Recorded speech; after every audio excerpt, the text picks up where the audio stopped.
A girl was fast asleep when her hair suddenly began to move on its own. Within seconds, it coiled tightly around her neck like a vice. Terrified, she rushed to the bathroom to check herself out, and that's when she spotted it. A single strand of hair growing straight out of her eye. She tried to pull it out, but the harder she pulled, the longer it grew. Before she could even catch her breath, a row of eyelashes started sprouting from her fingers. She gritted her teeth and yanked them out through the pain, then felt something strange inside her mouth. She opened wide and couldn't believe what she saw.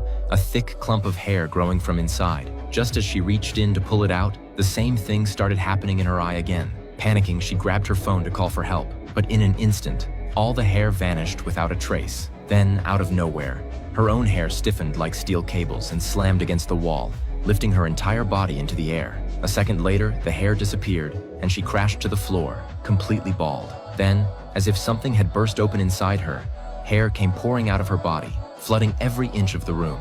One day earlier, police had discovered a shipping container packed to the brim with human hair. While one of the officers was checking his phone, he accidentally knocked some of the hair aside, and beneath it, a horrifying face stared back at him. During the autopsy, the body showed no hair whatsoever on the outside, but the inside was stuffed full of it. That night, the body was transferred to the morgue, where the attendant, a man with some deeply disturbing habits, secretly hauled it back to his place. But by then, the female corpse had become completely covered in hair. He was thrilled. He eagerly snipped off a few strands and headed straight to a hair salon to sell them. The stylist took one look and bought them without a second thought, even trying out a small bundle on herself right then and there. The following afternoon, while she was cutting a customer's hair, that very same bundle suddenly burrowed its way into her ear.